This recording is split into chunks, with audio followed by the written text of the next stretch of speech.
ناظرین، یہ وقت صرف سفارتی بیانات کا نہیں بلکہ عالمی طاقتوں کے ایک بہت بڑے اور نئے کھیل کا ہے، جہاں ہر ملک اپنے مفادات کے حساب سے چالیں چل رہا ہے، سپلائی چین تبدیل ہو رہی ہے اور معدنی وسائل کی جنگ چھڑی ہوئی ہے۔ ایک طرف امریکہ کے صدر ڈونلڈ ٹرمپ بار بار پاکستان کا ذکر کرتے ہیں اور اسے اسٹریٹجک پارٹنر کہتے ہیں، دوسری طرف مئی 2025 کا وہ مختصر مگر انتہائی خطرناک پاک بھارت تنازع پورے خطے کی تقدیر بدل چکا ہے۔ اور سب سے اہم بات، پاکستان کے زیر زمین چھپے قیمتی معدنی ذخائر، جن کی وجہ سے اب امریکہ سمیت دنیا کی بڑی طاقتیں پاکستان کی طرف دیکھ رہی ہیں۔ آئیے اس پورے منظرنامے کو تفصیل سے سمجھتے ہیں۔ ناظرین، سب سے پہلے بات کریں گے مئی 2025 کے اس گیم چینجر واقعے کی، یعنی جب 22 اپریل 2025 کو کشمیر کے مشہور سیاحتی مقام پہلگام کے قریب ایک خوفناک دہشت گرد حملہ ہوا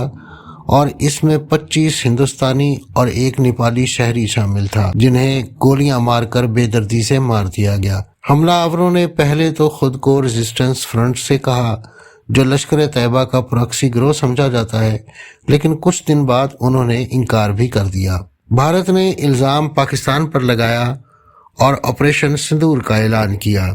7 مئی کی رات کو بھارتی ڈرونز اور میزائلوں نے پاکستان کے زیر انتظام کشمیر اور پاکستان کے صوبہ پنجاب میں 9 مختلف مقامات پر حملے کیے۔ یہ 1971 کی جنگ کے بعد پاکستان کے پنجاب پر پہلا بڑا حملہ تھا۔ پاکستان نے فوری جواب دیا، سرحدی گولہ باری، توپ خانے کی فائرنگ اور فضائی لڑائی۔ پاکستان نے اس جنگ کے دوران انڈیا کے 5 جدید لڑاکا طیارے رافیل مار گرائے۔ پھر 10 مئی کو اچانک سیز فائر کا اعلان ہو گیا۔ دونوں ملکوں کی فوجی قیادت کی ہاٹ لائن پر بات ہوئی۔ صدر ٹرمپ نے خود سوشل میڈیا پر لکھا اور بعد میں پبلک ایونٹ میں بتایا کہ یہ ثالثی انہوں نے کروائی ہے، اور انہوں نے دونوں ملکوں کو فون کیا تھا اور کہا تھا کہ اگر لڑائی جاری رکھی تو میں تم دونوں پر 200% ٹیرف لگا دوں گا۔ انہوں نے دعویٰ کیا کہ ان کی اس دھمکی نے 25 ملین زندگیاں بچائیں۔ پاکستان نے بھی ٹرمپ کے اس کردار کی تعریف کی، جبکہ بھارت نے کہا کہ یہ صرف براہ راست فوجی رابطہ تھا۔ اس واقعے نے واضح کر دیا کہ جنوبی ایشیا اب صرف علاقائی مسئلہ نہیں بلکہ عالمی سلامتی کا مرکز بن چکا ہے۔ اس تنازع کے فوراً بعد جون 2025 میں پاکستان نے ایک بڑا سفارتی قدم اٹھایا۔ حکومت نے صدر ٹرمپ کو 2026 کے نوبل پیس پرائز کے لیے نامزد کر دیا۔ وجہ بتائی گئی کہ ان کا فیصلہ کن سفارتی کردار جو مئی کی کشیدگی میں امن قائم کرنے میں انہوں نے ادا کیا۔ یہ نامزدگی پاکستان کی طرف سے ایک واضح پیغام تھا کہ اب ہم امریکہ کے ساتھ قریبی تعلقات چاہتے ہیں۔ اب آئیے دیکھیں کہ ٹرمپ کی پالیسی میں یہ تبدیلی کیسے آئی۔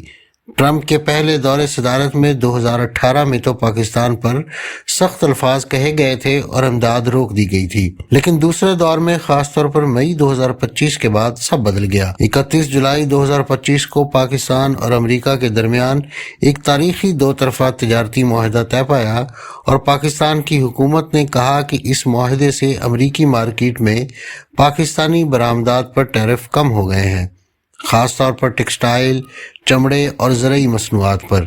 یاد رہے، امریکہ پاکستان کا ٹیکسٹائل کا سب سے بڑا خریدار ہے۔ ٹرمپ نے الگ سے اعلان کیا کہ ہم پاکستان کے بہت بڑے تیل کے ذخائر کو مشترکہ طور پر ترقی دیں گے۔ یہ معاہدہ پاکستان کے لیے بڑا اقتصادی ریلیف تھا اور امریکہ کے لیے بھی ایک نیا دروازہ۔ لیکن اصل بڑا کھیل معدنیات کا ہے۔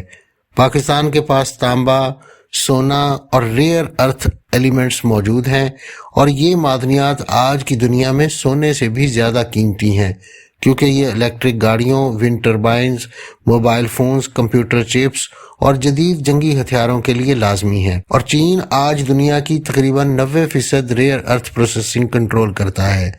امریکہ چاہتا ہے کہ اس غلبے کو توڑا جائے اور متبادل سپلائی چین بنائی جائے۔ اسی لیے ستمبر 2025 میں پاکستان کی فرنٹیئر ورکس آرگنائزیشن اور امریکہ کی US اسٹریٹجک میٹلز کمپنی کے درمیان $500 ملین کا معاہدہ ہوا، اور اکتوبر 2025 میں پاکستان نے امریکہ کو پہلی کھیپ بھیجی۔ یہ پاکستان کی تاریخ کا پہلا ایسا برآمدی اقدام تھا۔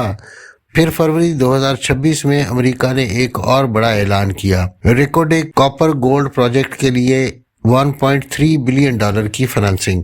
یہ پروجیکٹ بلوچستان میں ہے اور دنیا کے سب سے بڑا کاپر اور گولڈ کے ذخائر میں سے ایک ہے۔ اس کی کل لاگت تقریباً $7 بلین ہے اور 2028 میں اس سے پیداوار شروع ہوگی۔ ایسا سمجھا جاتا ہے کہ یہ امریکہ کی نئی حکمت عملی ہے کہ عالمی معدنی سپلائی کو چین کے اثر سے آزاد کیا جائے۔ اب ذرا سوچئے کہ یہ سب کیوں ہو رہا ہے۔ ٹرمپ کی پالیسی امریکہ فرسٹ ہے۔ وہ چاہتے ہیں کہ تیل، گیس، معدنیات اور ٹیکنالوجی کی سپلائی چین امریکہ کے کنٹرول میں آئے۔ پاکستان کا جغرافیائی مقام، اس کی فوج کی طاقت اور اب یہ وسائل مل کر ایک بہترین آپشن بنتے ہیں۔ پاکستان اس سے فائدہ اٹھا سکتا ہے۔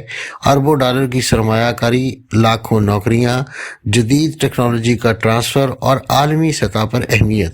اپرچونٹیز بہت ہیں لیکن چیلنجز بھی ہیں۔ بلوچستان میں سیکیورٹی مسائل، سرمایہ کاری کا ماحول بہتر کرنے کی ضرورت اور یہ کہ پاکستان یہ وسائل خود بھی پروسیس کر سکے، نہ کہ صرف خام مال بیچے۔ دوسری طرف بھارت کے ساتھ تعلقات پر بھی اثر پڑا ہے۔